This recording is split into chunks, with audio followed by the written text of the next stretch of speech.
세상을 바라보는 발칙한 시선, 발칙한 경제입니다. 오늘도 재밌는 경제 이야기 들려드리겠습니다. 안녕하세요. 상식주의자 권순우 기자입니다. 오늘은 자율주행차 얘기를 좀 해보려고 합니다. 몇 년 전만 하더라도 정말 전 세계에서 내로라는 회사들은 다 자율주행차를 만들겠다고 얘기를 했어요. 우리 머릿속에 자율주행차라는 건 우리가 목적지만 찍으면 내가 가고 싶은 공간을 어디든지 갈 수 있는 그런 자율주행을 많이 떠올렸는데요. 최근 몇 년 동안 자율주행의 어떤 진행된 상황들을 보면은 의외로 자율주행의 시대가 빨리 오지 않는다라는 것들이 좀 느껴지고, 지금 자율주행차는 어디쯤 와 있나 라는 걸 감지하기도 굉장히 어려워진 것 같아요. 그래서 진짜 지금 우리 인류가 글로벌하게 겪고 있는 자율주행의 현재 시점은 뭐고, 여기서 극복해야 되는 점은 어떤 부분이고, 우리가 단기간 혹은 중기에 기대할 수 있는 자율주행차의 모습을 어떤 것인지에 대해서 좀 알아보려고 해요. 이 부분에 대해서 국내에서 가장 디테일하게 이 부분들을 연구하고 계신 차도원 박사님 모셨습니다. 안녕하십니까? 네, 안녕하세요. 안녕하십니까? 디테일 차도입니다. 정말 디테일하시죠? 아닙니다. 이번에 디테일하게 책도 쓰고 계신다면서요? 네. 아직 제목은 정해지는 않았고요. 2018년 12월에 나왔던 이동의 미래의 후속편으로 준비를 하고 있습니다. 예, 그 이동의 미래도 그 당시 시점에 정말 그때가 난립하던 시점이잖아요. 그렇죠. 예, 그런데 그 세세하게 그 난립한다고 나왔던 그런 회사들이 어떻게 연결이 돼 있는 건지, 실제로 우리가 인류가 기대할 수 있는 이동의 미래는 어떤 그림인지, 뭐 뒤에는 진짜 사회적 약자를 위한 모빌리티가 어떤 것인지까지 굉장히 세세하게 해주셔서 저도 그 사전처럼 놓고 찾아보고 있습니다. 감사합니다. 이게 뭐였더라? 그러면서 이렇게 찾아보고 하는 그런 책인데, 오늘은 좀 자율주행 얘기를 좀 해보려고 해요. 네네. 사실 그 몇 년 전만 하더라도 진짜 되는 줄 알았어요.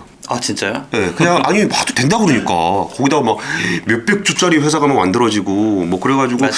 자율주행이 되는 거 아닌가라고 했다가 좀 몇 년 지나고 나서 좀 조용해진 것 같은 느낌이고, 뭘 하고 있는지를 파악하기도 좀 어려운 것 같아요. 얘기를 시작하기에 앞서서 약간은 좀 거시적인 관점에서 자율주행차의 논의가 어떻게 시작되고 지금 어디까지 와 있는지 그걸 좀 브로드하게 한 말씀만 좀 부탁드릴게요. 지금 이제 권 기자님 말씀하신 대로 몇 년 전만 해도 2020년, 2021년에 그쵸. 완전 자율주행이 될 거야 라고 기존의 이제 완성차 업체들이 빵빵빵빵 얘기를 하고 다녔죠. 예. 근데 그게 처음은 아니에요. 제가 2002년도에 박사학위 논문을 쓰고 박사학위를 받았는데 1990년대 말에도 2020년도엔 자율주행이 될 거야. 당시 건설교통부로 기억하거든요. 국토교통부의 전신. 예. 그때도 보도자료가 그랬어요. 연구 뭐 프로젝트 그랬고 2020년도엔 경부고속도로에서 자율주행이 될 거야. 그래서 제가 자율주행 박사 논문을 썼다가 아차했었죠. 근데 너무 빨리 쓰셨네요. 근데 이제 그게 한국만 그랬던 게 아니라 글로벌 트렌드라고 보시면 돼요. 제 인공지능이 제2의 겨울을 얘기를 하잖아요. 예. 거의 비슷한 좀 이 파동을 탄다고 보시면 될 것 같습니다. 그 당시 2015년도에 아마 기억하실 것 같은데 구글의 웨이모가 파이어플라이라는 이 딱정벌레 모양의 자율주행차를 50대를 직접 설계해서 만들었었잖아요. 예. 앞을 못 보시는 분, 고령자, 그 다음에 교통약자 중에 아이를 동반한 어른도 포함이 되거든요. 그분들을 태우고 유튜브를 찍어서 전 세계에 확 퍼뜨려서 난리가 났었죠. 그쵸. 그때 이제 사실은 완성차 업체들이 굉장히 자극을 받았어요. 검색 업체도 왔는데 우리 왜 못해? 그쵸. 자존심을 걷는 거거든요. 완성차 업체들의 자존심이 어마무시합니다, 사실은. 그러면서 기존에만 안 했던 건 아니지만 완성차 업체들이 그때부터 이제 사실은 거대 투자를 시작을 했고, 필요한 업체는 M&A를 하고 라이더 업체들이 뛰기 시작을 했는데, 사실 생각한 만큼 이게 쉽지는 않았던 거죠. 예. 즉 기술도 굉장히 중요하지만 제도도 중요하고 그다음에 사회적인 수용성도 굉장히 중요해요. 맞아요. 지금도 미국에서 굉장히 논란이 되고 있는 게 뭐냐면 일자리예요. 예. 자율주행이 나타나면 어느 날 뿅 나타나면 택시기사들, 특히 트럭기사들 일자리 없어지겠다라는 논의가 지금도 계속되고 있거든요. 이런 사회적인 어떤 규제와 이런 수용성까지 같이 논의가 되고 같이 발전이 돼야 되는데 아직까지는 이 템포들이 좀 맞지 않고 있고, 그 다음에 이제 인공지능 기술이 생각보다는 그렇게 빨리 발전하지 안 됐다는 거죠. 그렇죠. 알파고 기억하시죠? 알죠. 바둑 두던 우리 새돌이 형을 이긴. 그렇죠. 4대1로. 네, 근데 우리 새돌이 형이 그 인공지능을 이긴 마지막 인간이 될 것 같은 느낌은 있습니다만. 그렇죠. 알파고 나왔을 때만 해도 인공지능이 쫙 발전하리라고 생각을 했죠. 근데 이제 어느 수준까지 왔다가 지금 크게 발전을 못하고 있죠. 보비 내가 인공지능 전문가도 한번 모실게요. 인공지능도 그랬어. 다 될 거라 그랬단 말이야. 그렇죠. 예. 그러니까 최소한 자동차 자율주행을 컨트롤하는 인공지능이 사람의 수준만 돼도 이게 안전하다는 것만 증명이 되면 양산이 가능한데 예. 아직은 인공지능이 사람보다 밑에 있다는 거죠. 이 선을 넘지를 못한다는 거죠. 그러면서 어마무시한 막대한 자본들이 투입됐지만 아직까지는 어려운 완전 자율주행 예. 그런 상황이라고 보시면 될 것 같아요. 알겠습니다. 어쨌든 막대한 투자가 들어갔고 생각보다 쉽지 않다라는 걸 발견했고 네. 그 투자한 것을 기반으로 차곡차곡 뭔가가 쌓여 있을 건데 그리고 또 하나 제가 궁금한 게 네. 이전에 자율주행 스터디를 할 때 구글의 웨이모에서 발표했던 자료예요. 네, 근데 네. 영업이익이 2,000조가 나올 거다. 전체 택시를 대체하면 차를 파는 개념이 아니라 내가 모빌리티 서비스 업자로서 택시 시장을 딱 장악하면은 인건비 빼고 하게 되면 영업이익이 뭐 2,000조가 나올 거다라는 얘기인 건데 그 얘기에서 제가 제일 인상적이었던 건 그거였어요. 자동차 회사가 차를 팔아서 돈을 버는 회사인데 네. 이게 차를 파는 회사가 아니라 차를 운행하는 회사로서의 업이 바뀌게 된다면 이거는 정말 어마어마한 변화잖아요. 그렇죠. 근데 막상 보니까 또 그러려면 또 잘 안 되는 것 같기도 하고 그럼 자동차 회사 입장에서 아까 2015년 구글의 어떤 충격부터 해서 지금까지 자동차 회사들은 자율주행을 어떻게 받아들이고 있어요? 첫 번째 딴 회사도 하네. 아 중요하죠. 네, 첫 번째 중요한 게 그겁니다. 제가 이제 모 자동차 업체 최고위직에 계신 분한테 여쭤봤어요. 예. 자율주행 왜 하세요? 몇 년 전에. 야, 딴 데 다 하는데 안 하면 쪽팔리잖아. 아 중요합니다. 그게 사실은 이 기술은 그런 경쟁에서 사실은 발전을 하거든요. 네, 굉장히 중요한 포인트긴 하고 제가 뭐 웃으면서 말씀을 드렸지만 일단은 기업들 간의 경쟁, 자존심 경쟁도 있고 그 다음에 살아남기 위한 경쟁이 있습니다. 자동차라는 게 기존에 저희가 그냥 출발지에서 목적지까지 가는 단순한 물리적인 이동 수단으로 생각을 했지만 자율주행이라는 게 단순히 이동을 목적으로 하는 게 아니라 뭐 우리가 운전을 안 한다 라고 생각하고 차가 지금 전기차가 되고 디자인 자체도 지금 박스카로 많이 나오잖아요. 예. 그 공간, 그래 패신저 이코노미라고 얘기를 하는데 그 안에서 새롭게 나오는 시공간에서 우리가 무엇을 할 것인가. 중요하죠. 예를 들면 제가 모 기업분들하고 해커톤을 좀 계속 했었는데 예. 골프장을 자율주행으로 타고 가면서 예. 그 안에서 몸 푸는 골프 연습을 하시고 싶어 하시는 분들이 굉장히 많더라고요. 카트 그러니까 홀에서 홀 이동할 때. 네네. 골프장까지 갈 때 서울에서. 아. 네네. 그런 분들도 굉장히 많았고, 그 다음에 그 안에서 뭐 영화를 본다 이런 것들은 굉장히 이제 기본적으로 바뀌어가지고 그런 형태의 어떤 소비자 욕구들이 좀 굉장히 변하고 있었어요. 변하고 있고 앞으로도 이제 좀 변할 거고 그런 관점에서 자율주행을 단순히 뭐 운전을 안 한다는 관점이 아니라 새로운 시공간을 활용하겠다는 의미가 굉장히 크고요. 예. 그 다음에 이제 서비스 하겠다. 그거는 사실은 이제 우버의 역할이 컸습니다. 예. 이 모빌리티 자동차 업계를 파괴시킨 기업이 3개가 있는데 아까 말씀드린 웨이모가 있고요. 예. 우버가 있고요. 테슬라가 있어요. 근데 이제 우버가 어떤 역할을 했냐면 그러니까 모빌리티 해저 서비스를 들고 나온 업체죠. 예. 차 안 사도 돼. 그냥 가볍게 온디맨드로 스마트폰으로 불러서 도어투도어로 서비스 해줄게. 택시보다 싸. 그쵸. 이거였거든요. 예. 그러면서 아까 제가 이제 웨이모를 말씀을 드렸지만 그때 한번 충격을 먹은 업체들이 완성차 업체들이 그러면 우리 서비스 해야 되나? 우리 서비스 플랫폼으로 거듭날 거야 라고 이제 소리를 치면서 그러니까 사람들이 도어투도어로 그렇게 이용을 하게 되면 차를 네. 사지 않게 될 거기 때문에 그쵸. 그러면 저걸 시장 우리 다 뺏기는 거 아닌가? 컸죠. 라는 고민을 하게 되는 그 거죠. 백단에는 손정희 회장이 있었죠. 손정희 회장이 우버의 최대 주주가 되고 중국의 디디 주식의 최대 주주가 되고 전 세계 헤일링 업체들을 거의 지금 다 쥐고 있거든요. 그쵸. 그리고 이분의 야망이 뭐였냐면 그걸 자율주행으로 다 대체할 거였어요. 근데 뭐 코로나도 터지고 실제로 이 마스 서비스 헤일링 서비스가 그렇게 이익을 내기는 쉽지 않다는 건 이미 뭐 증명이 됐고 또 하나 거기서 가장 컸던 문제가 노동 문제였죠 또. 그쵸. 뭐 이게 기억나시죠? 그 우리나라만 하더라도 타다 타다. 서비스 할 때 그렇죠. 택시 드라이버들하고의 갈등 때문에 결국은 안 됐잖아요. 그것도 있었고요. 그 드라이버들을 정규직으로 인정을 할 거, 직원으로 인정할 거냐 안 할 거냐는 게 미국부터 해가지고 전 세계적으로 이슈가 됐죠. 그러니까 긱 노동자라고 불리는 기거든요. 분들을 노동자성을 인정할 것이냐. 네. 사회보장을 해줄 거냐 말 거냐 이제 그런 것들 이슈가 있어가지고 어떻게 보면 이제 택시 기사분들은 굉장히 싫어하시지만 우버가 한국에 들어왔다면 어땠을까라는 생각도 조금 들기는 해요, 사실은. 네, 들어왔다가 뭐 잘 안 되긴 했죠. 이제 예. 한국에서는 렌터카를 가지고 들어왔죠. 예. 원래는 이제 자기 차 갖고 하는 거였고 굉장히 다양한 형태의 이제 그 차량 서비스 모델이 있었는데 그 우버가 그렇게 등장을 하면서 완성차 업체들이 우리가 서비스 할 거야라고도 하면서 GM이 대표적으로 메이븐이라는 자회사를 만들었습니다. 예. 그 회사에서 우버에서 하는 아니 그 이상의 모든 그 헤일링, 쉐어링, 공유 이런 서비스를 다 했는데 거기도 접었어요. 수익이 안 나니까. 그렇죠. 네. 우버도 지금도 돈을 잘 못 벌잖아요. 우버가 굉장히 여러 가지를 했었는데 예. 직격탄을 맞은 게 사실은 코로나죠. 그렇죠. 팬데믹 때 이제 굉장히 밀고 맞았었고 남의 차 타기 좀 무섭죠. 예. 그렇죠. 대신 이제 딜리버리로 이제 먹고 살고 있죠. 그런 형태로 진화를 하면서 이제 자동차 업체들이 플랫폼 서비스 플랫폼도 쉽지는 않구나라고 이제 한번 깨달았고 이제는 뭐 이제 테슬라 들어서면서 우리 소프트웨어 회사 할 거야 하면서 지금 또 약간의 또 변신을 하고 있는 상황이죠. 그러네요. 이렇게 처음에 우버 때문에 쉐어링이 됐다가 웨이모를 보면서 자율주행을 받다가 테슬라의 그 서비스 모델을 보면서 지금은 뭐 셋 다 되긴 될 건데 언제 될 건지에 대한 타임테이블을 좀 조정을 해야 될 거고 그렇죠. 부족한 역량에 대한 것들을 보강을 좀 해야 될 거고 뭐 그런 굉장히 가독이죠. 알겠습니다. 오늘은 자율주행 얘기를 하기로 했으니까 네. 그 자율주행에서 네.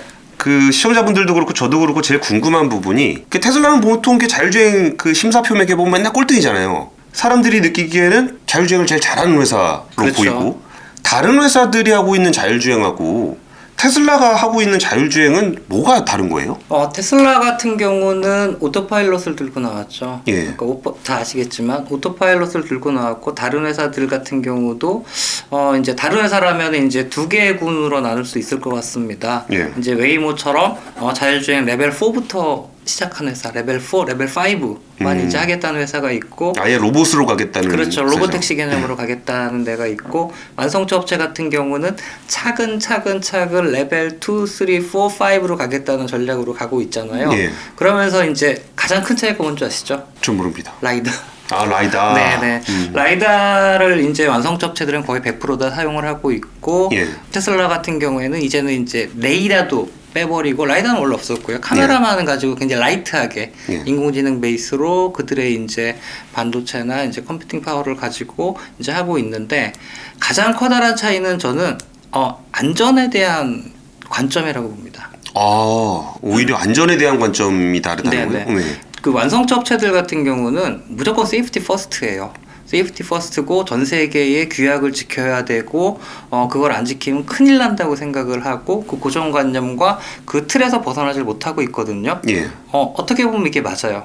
근데 테슬라 같은 경우는 마음대로잖아요. 그러니까 저희가 얘기를 할 때 그 일론 머스크가 그런 얘기를 했어요. 그 모델 S 같은 경우는 이건 차가 아니다. 굉장히 정교한 컴퓨터다라고 아예 정의를 했어요. 예. 그리고 이제 요즘 보면 깜짝깜짝 놀라는 게 완성차 업체 CEO들도 요즘은 달리는 스마트폰이야 이런 얘기를 서슴지 않고 합니다. 자존심이 깨졌다는 얘기거든요, 테슬라한테. 예. 그러면서 테슬라는 굉장히 어떻게 보면 컴퓨터에 소프트웨어 돌아가듯이 그 이제 자율주행 기능을 계속 이제 OTA로 업데이트를 하면서 진행을 하고 있고 완성차 업체들은 기존의 어떤 안전 테스트와 검증과 인증 과정을 다 거쳐야만 기능을 내놓잖아요.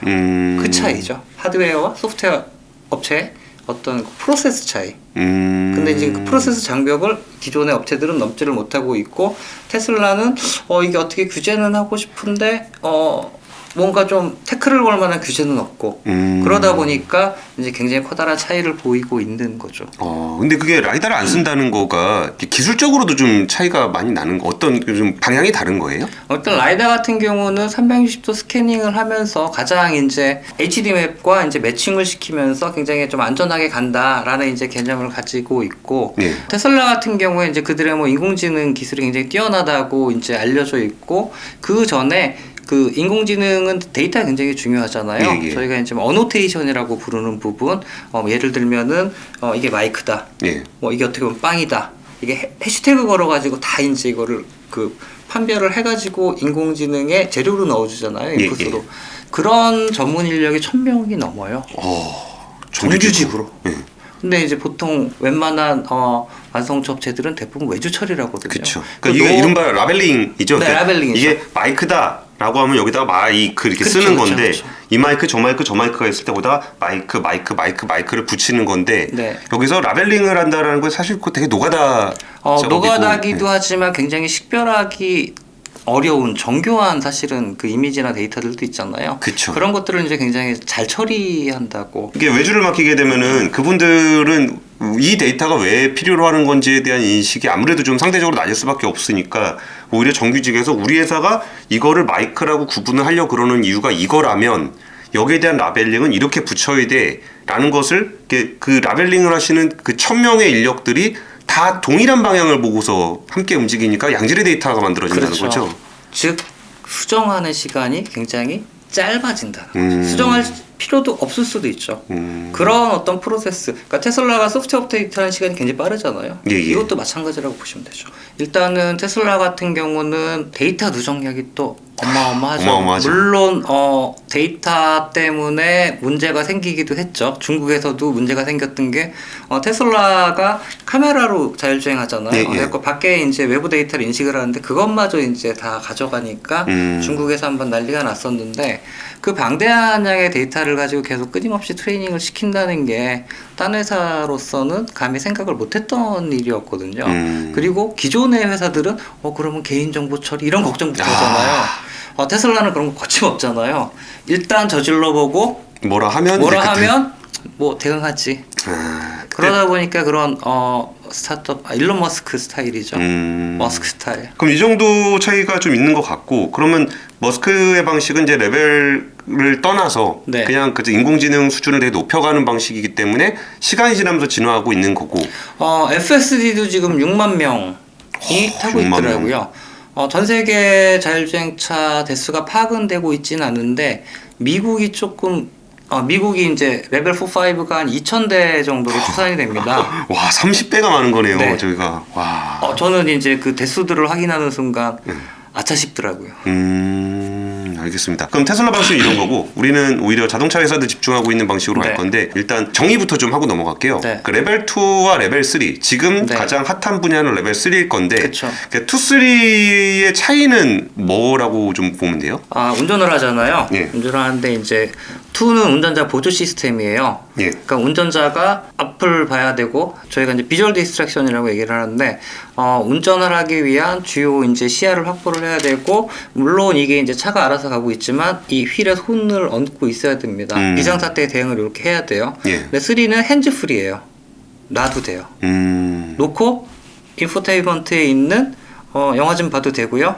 게임 조금 해도 된다는 회사들도 있어요. 아직 3가 나온 게 혼다밖에 없기 때문에 예. 조금 지켜봐야 될 것 같은데 그 부분도 있고 이런 조금 차에서 2보다는 다양한 활동을 할 수 있는 게 2와 3의 차이입니다. 와, 근데 이게 말씀을 해주시니까 구분이 좀 가는 것 같기도 하면서도 저 차이도 분명히 있어요. 그러니까 테슬라는 교통사고가 나면은 오토파일럿이 꺼졌냐를 먼저 봐요. 그렇죠. 근데 우리나라에서 그런 거 보지 않습니다. 왜냐면 기본적으로 신뢰하지 않기 때문에 그럼요. 이거를 켜놨다고 해서 뭐 전방주시음이라든지 이런 거를 안 하는 사람은 거의 없을 거예요. 뭐 맞아요. 어지간히 졸립지 않은 이상은. 주무시는 분들도 계시죠. 강변북로 사진 보셨죠? 테슬라도 네. 주무시는 분들도 있잖아요. 네. 그런 거 보면은 그러면서도 레벨 3 거기도 핸즈프리 하기도 하잖아요. 뭐 시간 제한이 좀 있어서 그렇지만. 그렇죠. 네. 근데 그 레벨 3가 되면은 핸즈프리를 해도 된다라는 정도 개념으로 안심이 될까? 라는 생각도 좀 들고. 기본적으로 장착돼야 되는 게 운전자 모니터링 시스템이죠. 운전자 감시 시스템이라고 얘기를 해야 될까요? 카메라가 제 얼굴과 눈을 계속 관찰을 하면서 예. 차도원이가 제대로 전방 주시를 하고 주변을 살피고 있는지 파악을 합니다.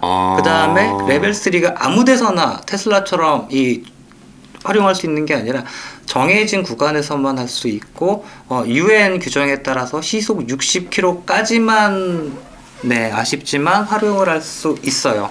그리고 혼다 같은 경우엔 계속 딴짓을 하고 있어요. 막 뒤에 있는 아이랑 놀고 있고 완전히 제 시야를 운전과 상관없이 놔버리면 경고를 줍니다. 칼라로도 주고요. 휠에 보통 이렇게 칼라바가 있어가지고 빨간불 들어오고 그래도 말 안 들으면 음성으로 경고를 주고요. 그 다음에 말 안 들으면 시트가 진동을 한다든가 햅틱 기능이 있고요. 그래도 말 안 들으면 비상등을 켜고 갓길로 빠져버리기까지 하고요. 아, 차 스스로? 네. 그래도 말 안 들으면 네 콜센터에서 전화도 주고요. 네. OEM의 안전 의식입니다. 이게 레벨 2는 불안정하니까 그렇게 딴짓하기도 어렵고, 그렇죠. 레벨 3는 그거에 비해서는 훨씬 더 그 안정감은 있으니까 너무 딴짓을 하면은 그 정해진 그 룰에 맞지 않게 행동을 하게 되면 페널티를 한다는 거죠. 그러니까 어려운 거죠, 사실은. 아예 내가 100% 운전을 하든가 차가 살짝 도와주든가 아예 그냥 뭐 레벨 4 하든가 하면 되는데 운전 권한이 차가 알아서 했다. 차가 이제는 운전사님 당신이 하세요. 그러면은 또 제가 권한을 이양받았다. 그것도 10초 사이에 권한을 이양받지 않으면 경고 주고 난리쳤다. 조금 기분 나쁠 것 같아요. 근데 그것도 아까 전에 정해진 구간이라는 게 제가 알기로는 고속도로. 그렇죠. 거기다 시속 60km. 네. 그러면 고속도로는 최저 속도가 100km인데 길 막힐 때죠. 그러니까 길 막힐 때만 잠깐 쓰는 정도 수준인 거네요. 그렇죠. 이제 길 막힐 때 이제 약간 넋을 놓고 딴짓을 해도 되는데 전방은 주시하고 그래도 비상 상황에 항상 대비를 해라. 약간은 헷갈리는 약간 그래서 좀 그레이 영역으로 보고 있습니다. 그러니까 완성차 업체에서는 3에서 4로 넘어가는 굉장히 브릿지 테크놀로지라고 얘기하죠. 이 징검다리 역할을 하는 기술이라고 보고도 있지만 이거 되게 애매한 영역이야. 2와 3도 구분도 잘 안 되고 그럼 이 사람과 이 자동차와의 어떤 커뮤니케이션 뭐 저희가 HMI라고 얘기하는 부분이 너무 애매해 라는 의견들이 굉장히 지금 좀 혼재돼 있죠. 근데 저는 그런 생각이 들었어요. 이 레벨 3가 좀 애매하다 보니까 이게 기술적으로 보완하는 부분들, 안전을 챙기는 부분까지는 오케이. 근데 이게 상품으로서의 가치가 있을까? 그런데 왜 사실 그렇게 따지면 상품으로서 가치는 없는데 브릿지적인 역할을 한다라고 보면은 사실 그거는 자기들끼리 연구하면 되는 거 아닌가라는 생각도 좀 들고. 선행으로요. 그러니까 그거를 되고 나서 내놓으면 되잖아요. 네네네. 우리가 스마트폰이 없다고 옴니아를 내놓으면 안 되는 거 아닙니까, 삼성에서. 그러니까 옴니아가 나오긴 나왔지만 결국은 이제 뭐 싫은 소리 듣고서 금방 또 사라졌다가, 물론 그걸 기반으로 해서 갤럭시가 나왔다는 건 알겠는데 그 옴니아가 없이 갤럭시가 나올 수도 있었던 거잖아요. 그렇죠. 그러면 레벨 3라는 게 그 연구하시는 분들에게는 좀 중요한 이슈. 어쨌든 차가 사람의 손을 떠나서 어떤 그 정해진 조건이긴 하지만 그 사람을 떠나서 할 수 있는 부분이 있다라는 것까지는 뭐 기술적으로는 의미가 있는 것 같은데, 그 우리가 쓸 때 운전을 해줄 거면 해주고 말라면 말지. 물론 테슬라가 이런 부분에서 이런 비판에 자유로운 것도 저는 좀 잘못됐다고 생각 들어요. 네네. 분명히 얘는 그 모든 의무를 다해야 되는 차인데 마치 그게 아닌 거인 양 막 다니는 것도 문제라고 생각이 들면서, 그러면 자동차 회사들한테 레벨 3는 어떤 의미지? 라는 생각이 좀 드네요. 브릿지텍 역할도 있지만 사실은 또 테슬라 얘기를 안 할 수가 저희가 없죠. 전기차 1위 테슬라죠. 올해 뭐 100만 대는 못 채웠지만 부동에 한동안 1위를 가잖아요. 뭐 오토파일럿이나 이제 FSD나 이런 게 들어가면서 전기차가 지금 사실은 자율주행보다는 업계에서는 어떤 전략적인 우선순위가 좀 높아졌거든요. 그렇죠. 당장 팔 수 있으니까. 탄소 제로 이슈도 있고, 그 다음에 이제 경쟁이 굉장히 심해지고 테슬라가 굉장히 독주를 하다 보니까 분명히 테슬라 잡기는 잡아야 돼요. 그리고 자기네들도 이제 내연기관 전환을 해야 되는데, 그 관점에서 보다 보니까 이게 전기차만이 아니라 이 운전자 보드 시스템 쪽도 놔둘 수는 없는 분야잖아요. 그러다 보니까 이제 레벨 3가 나오기 시작을 한 거죠. 예를 들면은 아우디가 2017년도에 내놨다가 2017년에 레벨 3가 나왔어요? 양산을 안 하고 접었거든요. 왜냐면 그때는 이제 뭐 국제적인 어떤 규제라든가 어떤 법령이라든가 합의된 내용이 없었기 때문에 접었었는데, 유엔에서 작년 1월부터 이제 발효되는 그런 이제 합의 문서를 내놨어요. 자율주행에 대해서. 그 같이 내놓은 게 이제 OTA에 대한 내용과 그 사이버 시큐리티 보안에 대한 내용까지 같이 내놔가지고 이제 완성차 업체들이 이런 규정이 생겼으니까 이거에 따라서 우리는 만들면 되겠네 라고 하면서 혼다가 제일 먼저 내놨고, 나머지 업체들은 이제 올해 내년에 거의 다 이제 내놓을 예정입니다. 그러니까 테슬라는 그런 거 만들기도 전에 그냥 맘대로 한 거네요, 그럼. 완성차 업체에 있었던 제 입장에서도 사실은 예. 테슬라를 이해를 못하는 프로세스예요, 그거. 네, 항상 이 국제적인 합의도 중요하고 그 다음에 이제 모여서 회의도 하면서 이제 이슈에 논의하고 그게 어글이 돼야지 뭔가 기능을 내놓고 하던데 테슬라는 정말 깜짝 놀란 거죠. 감히 이만한 15인치죠. 예. 15인치 디스플레이를 차에 장착하고 주행 중에도 브라우징을 할 수 있겠던 걸 누가 상상했었겠어요. 그러게요. 네. 예, 자동차 모름지기 자동차라 하면 안전이 중요한데. OEM 제품 내비게이션 같은 경우에는 주행 키고 차만 살짝 움직이면 터치 스크린 같은 것들이 디세이블 돼 버리죠. 네, 그런 거 없죠. 테슬라. 맞아요. 그 예전에 DMB 유행할 때도 네. 차가 출발하면 DMB가 꺼지잖아요. 그렇죠. 제가 그 연구했었거든요. 아. 엄청난 연구 결과였고 그것도 이제 UN 그다음에 뭐 일본 자동차 협회 그다음에 그 미국 자동차공학회 다 가이드라인들이 있었고 준수를 했었거든요. 그런 상황이었는데 이제 저는 테슬라가 처음 나왔을 때 너무 충격이 컸었어요. 아, 내 밥줄 끊기는구나. 이거 아무도 제재 안 하지. 네. 알겠습니다. 지금 이제 혼다 얘기를 좀 해주셨는데 네. 어쨌든 지금 자동차 회사들에서 제일 중요한 자율주행에서 제일 중요한 이슈는 레벨 3입니다. 네. 아까 레벨 3가 뭔지에 대한 설명을 드렸고 약간 우리가 소비자로서 느끼기에는 좀 부족한 기능인 것 같지만 어쨌든 결국은 옴니아 느낌이긴 한 것 같아요. 이게 완벽한 스마트폰은 아니지만 스마트폰을 애플이 치고 나가고 있을 때 뭔가를 내놓긴 했어야 되는 그런 상황을 전 세계에 있는 모든 자동차 회사들이 공감을 하고 있었고 그렇죠. 거기에 대한 기준이 어느 정도 마련이 됐고 그러면 그렇죠. 자동차 회사별로는 좀 그런 그 작업들을 어떻게 진행하고 있어요? 일단 혼다가 내놨으면 혼다가 제일 잘하는 건가요? 아니죠. 나머지 업체들은 아직까지 공개를 안 했기 때문에 예.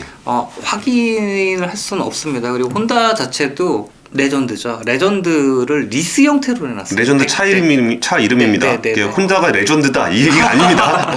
제가 표현을 잘못했군요. 하이브리드 100대를 리스 형태로 내놨는데 일반형하고 가격이 300만 엔이 차이가 나요. 300만 엔이요? 3천만 원. 3천만 원? 리스가 1,100만 엔이고요. 만만한 가격이 아니죠. 그러니까 다른 업체들은 일단 지금까지 공개된 사양을 보면 라이다를 하나씩 쓰는데 예. 혼다는 5개를 썼어요. 프론트 3개, 리어에 2개를 썼고요. 근데 라이다 비싸다 말은 많은데 네. 그리고 얼마길래 그렇게 비싸다 그런 거예요? 지금 레벨 3에 들어가는 그 모델 같은 경우는 아직까지는 가격은 좀 파악을 해봐야 될 것 같은데요. 네, 일반 대충. 자율주행차에서 쓰는 벨로다인 제품 위에서 돌아가는 네, 것 같은 경우엔 고급형 한 75,000달러. 75,000달러요? 차 한 대 값이죠. 아니 차 한 대가 아니고 고급차 한 그쵸 고급차 일반차 2대. 경차 7대. 그래서 머스크가 라이다 안 쓴다고 그렇게 클러치 같다 그랬죠. 불필요한. 그 라이다를 5개를 달아갖고 레벨 3를 만든 그 게 회전형은 아니고 이제 조그맣게 이제 만든 형태고 아직 혼다는 업체는 파악이 안 됐는데 대부분 나머지 업체들은 지금 루미나 제품을 대부분 채용을 하고 있어가지고 예. 루미나 제품을 아이리스라는 제품을 많이 쓰고 있고요. 벤츠 같은 경우에는 앞범퍼에 장착을 했고, 예. 네, 볼보 같은 경우에는 루프에 장착을 해가지고 예. 나름대로 이제 알고리즘까지는 파악을 못했지만 테스트를 많이 거의 끝냈다고 얘기를 하고 올해 내년 유럽부터 출시를 할 것이냐 자국 내에서 예, 예. 아니면 북미부터 치고 들어갈 것이냐 이제 그 전략들을 논의를 하고 있죠. 근데 여기서 네. 잘한다 못한다를 이렇게 혼다가 먼저 내놓긴 했지만 처음에는 와 제일 먼저 했으니까 제일 좋은 거 아니야 라는 생각이 들었다가 저건 옴니아 치고도 너무 옴니아인데 싶은 일본 같은 경우는 이 안전에 대한 의식이 좀 위별나요. 그러니까는 맞아요. 거기 이메일이 위험하다 그래가지고 팩스 보낸다는 거 아니에요? 레벨 3 제한 유예돼서 이제 내놓은 게 시속 60km인데 예. 일본은 50km로 제한하고 있어요. 시속 50km면 도심 주행할 때도 간들간들하네요. 도심은 또 못하죠. 그러네. 고속도로에서만 되잖아. 예. 근데 또 이게 교통 흐름이 이제 굉장히 좀 가변적으로 자주 바뀌면 예. 어떠실 것 같아요? 하랬다 말랬다 꺼버리죠. 그러네요. 네, 그래서 레벨 2도 같이 들어 있습니다. 그럼 더 비싸겠네요. 레벨 2도 들어가고 3도 들어가고. 그러면 이게 잘한다 못한다를 지금 딱 평가하기는 좀 어렵겠지만 어려운 시점이죠. 그래도 어떤 회사들이 좀 근데 아우디는 뭐 2017년부터 했다고도 하고 양산을 안 했으니까요. 양산을 안 했으니까 그러면 보시기에는 네. 아까 루프웨어 하는 방식도 있었고 아니면 범퍼웨어 하는 방식도 있었고 그럼 이런 거를 보면서 아, 저 회사가 자율주행 기술이 좀 더 뛰어난 것 같다 이런 거를 구분할 수 있는 기준은 현재로서는 없는 거예요? 아직은 없어요. 아직은 없고 일단은 기업들이 출시를 하고 좀 비교 테스트를 해야 파악이 될 것 같습니다. 그리고 그 중에서도 중요한 게 저는 이 룰이 정해진 상태에서 그 룰에서만 차들이 움직이기 때문에 예. 성능 자체는 좀 옵티마이즈 최적화돼서 나올 수밖에 없는 상황이고 예. 결국 얘네들이 운전자하고 어떻게 상호작용을 하느냐 그리고 아. 운전자를 편하라고 만든 게 레벨 3잖아요. 예, 예. 돈 줘가면서 내 돈 내산하는 건데 예. 그 어떻게 그 편안함을 더 높여줄 수 있는 기술과 상호작용 기술 이 3에선 그게 제일 중요할 것 같아요. 아, 네. 그러네요. 우리가 차가 좋으냐 안 좋으냐를 얘기할 때도 차에 어떤 기술이 접목됐느냐를 비교하는 게 아니라 실제로 차가 나오면은 비교 시승을 해보고 그렇죠. 이게 속도가 잘 나와 얘가 100km 갈 수 있어 얘도 네. 100km 갈 수 있어라고 하더라도 그 안에서의 뭐 승차감이라든지 우리가 중시하는 하차감이라든지 뭐 이건 다 하차감 좋은 차들만 장착이 되죠. 그러겠죠. 아무래도 그렇죠. 고가의 차니까. 네. 신차, 좋은 차, 뭐 예. 아직 못 본 차. 그러니까 그런 것들을 생각하면 우리가 레벨 3들 자꾸 기술 비교를 하려 그러는데 네. 그럴 거 없이 실제로 차가 나오면은 이 레벨 3 기능이 어떻게 사람을 편안하게 해주는가의 어떤 사용자 경험이 굉장히 좀 그게 중요하겠네요, 실제로. 핵심입니다. 지금 거의 모든 완성차 업체들이 자율주행을 하면서 테슬라와 대적하기 위해서 두 가지 포인트가 있는데 하나가 사용자 경험 예. 그리고 두 번째는 지금 레벨 3 가격을 가격. 오토파일럿보다 낮추자. 벤츠는 $9,500 이런 식으로 책정을 하고 있습니다. 9,500. 한 200만 원. 테슬라 $12,000잖아요. 그러게요. 그 네. 테슬라도 FSD가 $12,000. 한 $12,000 정도 되니까 좀 비슷하네요. 그래도 조금씩 다 낮추겠다는 언급은 그 이제 높으신 분들이 얘기를 하시더라고요. 알겠습니다. 여기서 언급되고 있지 않은 우리의 관심사. 현대차는 어떤 계획들을 가지고 있어요? 일단 올해 내놓는다는 얘기, 올해 말에 내놓는다는 얘기는 했고요. 예. 뭐 생각보다 현대차 정보가 해외 업체들보다 얻기가 힘들죠. 아시겠지만. 그러게요. 네, 그게 이제 사실은 뭐 우리 현실인데 국토교통부에서 관련된 이제 규제 상황은 이미 발표를 작년에 했습니다. 예. 역시 우리나라도 고속도로 제한이고요. 그 다음에 시속 60km 이하고요. 그 다음에 레벨 2를 기본적으로 장착을 하게 룰을 만들어 놔가지고요. 해외 제품들과 말씀드린 것과 같이 기능은 이제 거의 유사하게 갈 거고 어떻게 이제 사용자 경험을 한국 사람들의 까다로운 입맛을 맞춰줄 거냐.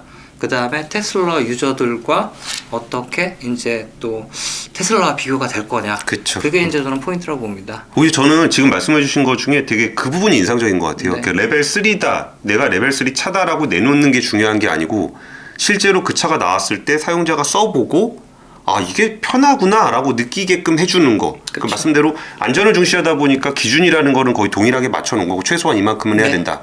그리고 그 기준하에서 사람들이 얼마나 만족스럽게 그 기능을 이용할 것인가를 두고 경쟁을 하는 게임이라 그러면은 좀 저한테는 좀 인상적이에요. 저는 막 누가 더 잘하지? 누가 더 잘하니까 뭐 주가가 더 잘 갈까 말까 막 이런 거를 좀 생각했었는데 사실 우리가 뭐 그 기술 보고 뭔가 소비를 하는 건 아니니까 그렇죠. 실제로 사용했을 때의 경험이 되게 중요한 것 같긴 하네요. 근데 레벨 3가 됐을 때 그래도 기술 얘기를 좀 여쭤보고 싶은데 현대차의 레벨 3가 되면은 뭐가 달라지는 거예요? 그 자동차 안에 어떤 기술적인 측면에서?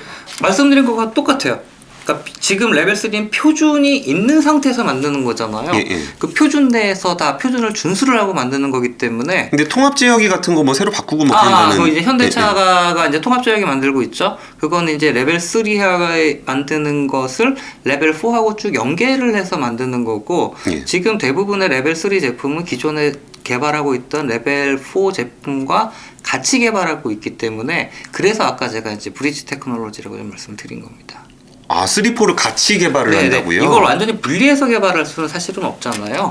그러다 보니까 같이 하고 현대차도 뭐 언론에 이제 현대차가 얘기를 한 걸 뭐 차용을 하면 레벨 3에 적용하는 것도 4, 5에 연계해서 적용을 하겠다라는 언지를 본 적이 있습니다. 그러면 이제 기본적인 그러니까 레벨 2의 아키텍처하고 레벨 3의 아키텍처는 이제 완전히 단절된 단절이라기보다는 지금 이제 공존하는 시스템이고 결국은 이제 2, 3 예를 들어서 4가 들어갔을 때 수동 운전이 들어갈 것이냐 말 것이냐도 사실은 조금 논란은 있는데 아마 들어갈 거예요. 들어가고 4가 들어갔는데 3, 2도 들어가야 되느냐? 이것도 또 이제 논의가 돼야 될 겁니다. 이렇게 되면은 이게 이제 같이 들어가는 시스템이 되는 거고 예를 들어서 뭐 단절이 된다든가 뭐 선택할 수 있다? 이렇게 되면 이제 또 다른 시스템도 될 수 있는 거죠. 어쨌든 3의 아키텍처는 지금은 시속 60km의 고속도로밖에 안 되지만 여기서 레벨 4에 대한 어떤 그 제도적인 논의 아니면 기술적 관점이 더 이루어지면은 이 아키텍처 기반으로 레벨 4로 넘어갈 수 있는 기반 기술이 130km. 같이 만들고 있다는 거죠. 네네네. 130km까지 갈 수 있죠. 일반적으로 도로에서. 그건 시속 60으로 그냥 제한을 해놓은 거지. 네네네. 이게 만약에 제도적으로 풀리게 되면은 130km 정도 갈 수 있도록 확장성 있는. 다른 시스템들도 보통 130km까지는 달릴 수 있게 돼 있습니다. 와, 그럼 그거 시속 60km 간다고 해서 우습게 볼 게 아니네요. 표준이 그래서 무섭죠. 표준인데 준수를 하느냐 마느냐 딱 정해진 이 테두리 내에서만 기술은 있지만 기술을 눌러놓는 거하고 그쵸, 테슬라처럼 이런 제약 없이 가는 거하고 그 차이로 보시면 되죠. 와, 근데 어쨌든 레벨 우리가 아까 얘기했던 것처럼 진짜 그냥 기술 자체와 더불어서 사용자 경험 이걸 내가 얼마나 편하게 쓸 수 있느냐가 기준이 된다 그러면 레벨 3에서 굉장히 만족스러운 결과를 줬던 어떤 아키텍처를 기반으로 한다면 갈 수 있죠. 여기서 속도를 풀어버리면 될 수가 있죠. 자연스럽게 고속도로에서 원하는 속도만큼 나을 때도 레벨 4도 규제를 만들고 있어요. 유엔에서. 그게 또 합의가 되면 레벨 4로 업그레이드 되면 이제 연장선상에 있을 수 있고 테슬라의 또 차이가 뭐냐면은 테슬라 이제 내비게이션 온 오토파일럿이라고 있잖아요. 목적지 설정하면 거기까지 오토파일럿으로 가는 기능. 얘네들은 이제 그게 없어요 지금은.